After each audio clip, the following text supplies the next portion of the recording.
crazy, definitely.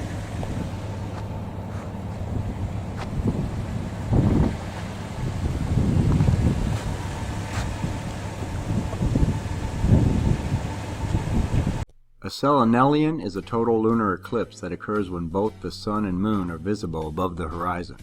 Of course, this is impossible in the heliocentric model, where the sun, earth, and moon must be aligned in a straight line so that the earth can cast its shadow on the moon.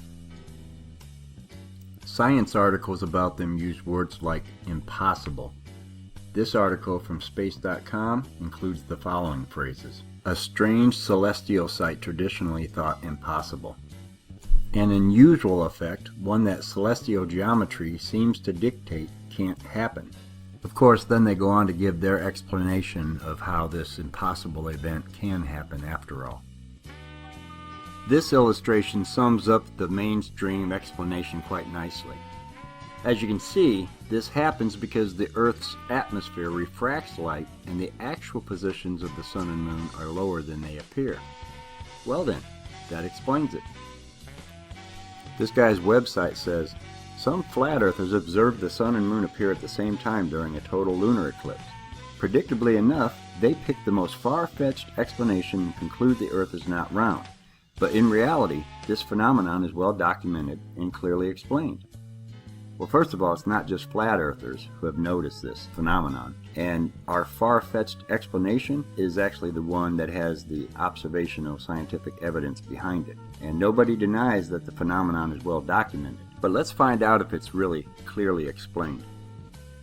This guy's website goes on to say the sun and moon should not be visible at the same time during a lunar eclipse. But it turns out that the atmosphere of the Earth refracts light.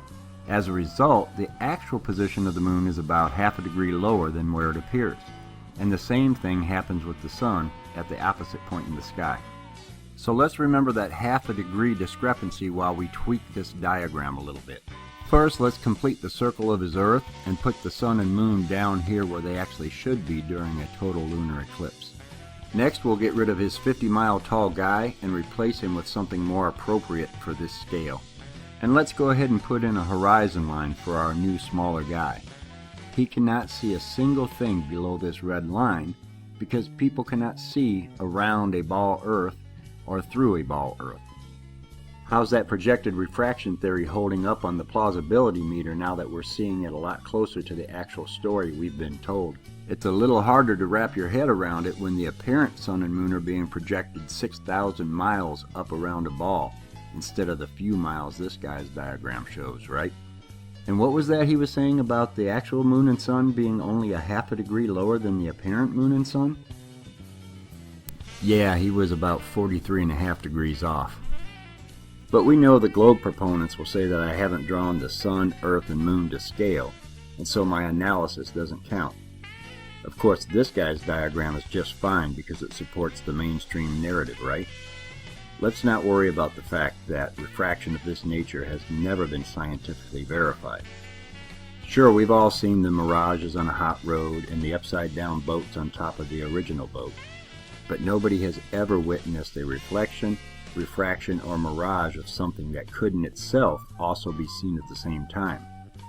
So while they're free to make the completely baseless and unsubstantiated claim that we can see projected images of boats, mountains, cities, and the sun and moon, while the actual object is hidden behind the curve of the Earth, we recognize it as an absurd claim that has never been scientifically verified in real-world conditions.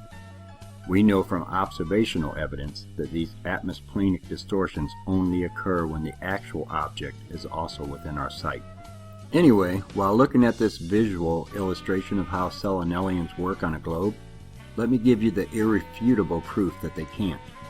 If the super tall man there is looking at a projected reflection of the moon right now, then the actual moon must have recently set. He is about to see the moon set for the second time in an hour. And if he is looking at a projected refraction of the sun, then he's about to see the actual sun rise within the hour. You see, he cannot possibly observe the refracted projection of either object above the horizon unless he has already watched one of the actual objects set and is about to watch the other one rise. And who among us has ever observed 2 moon sets in one night or 2 sunrises in one day.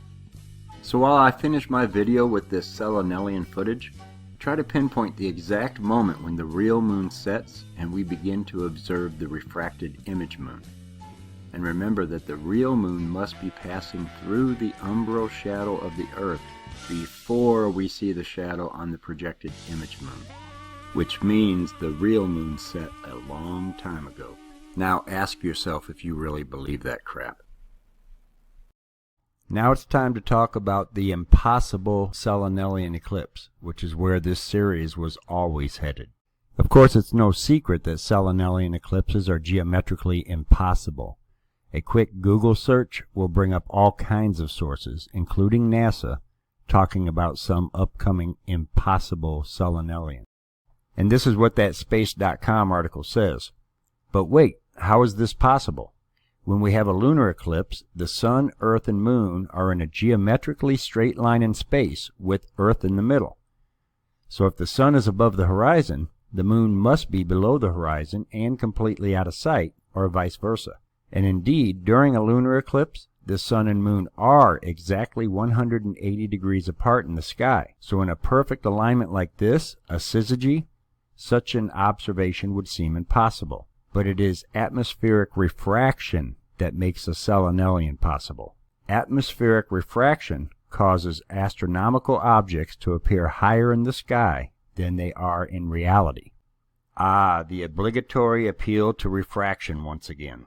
This rescue device saves the ball Earth from terrestrial observations of objects that are geometrically hidden behind hundreds or even thousands of feet of curve, and from celestial observations that are admittedly also geometrically impossible. And it is that geometrically impossible part that we must remember, because it drives home the point that without the completely unsubstantiated claim that refraction can project the Sun, Moon, mountains, cities, lasers, and other objects that are geometrically hidden behind the curvature of the Earth up and around the Earth so that we can see them, the entire heliocentric model is observationally falsified 1,000,000 times over. But the refraction rescue device is why I did this series the way I did, starting with new moons and solar eclipses.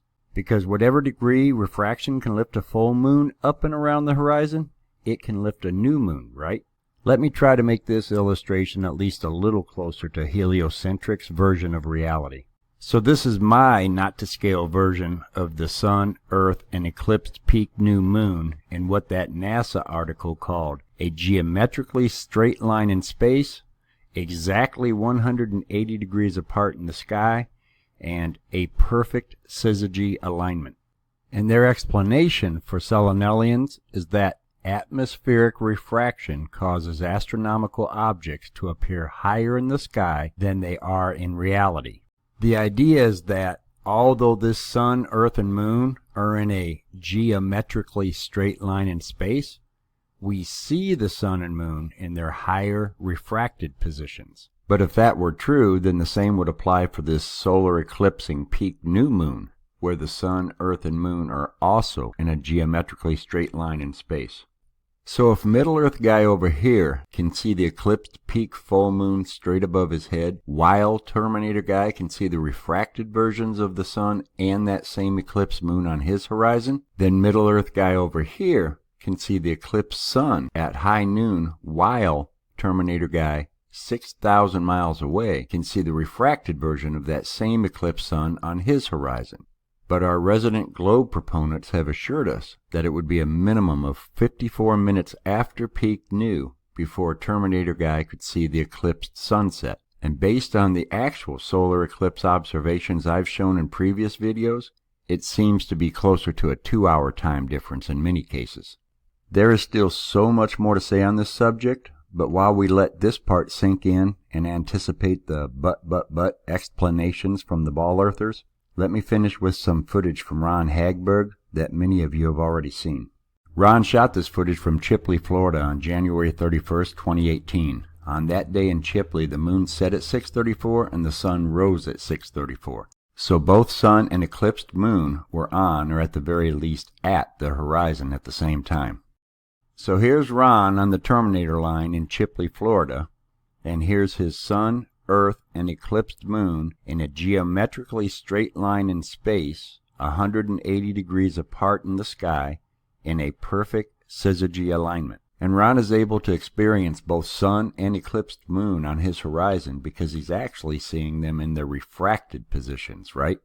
So I guess we can just forget about that 54-minute minimum that the globe Earth mathematicians told us about, even though their minimum was supposed to be including dip angle and refraction. But did you notice that Ron's moon wasn't fully eclipsed?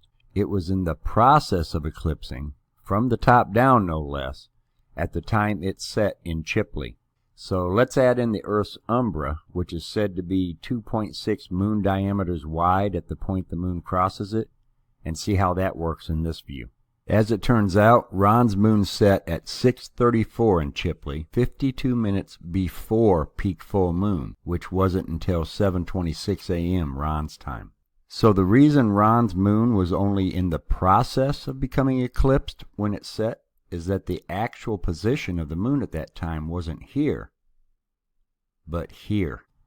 And it's going to take one heck of a lot of dip angle and refraction for Ron to see the moon set from his terminator line when it's still an hour on the other side of peak full.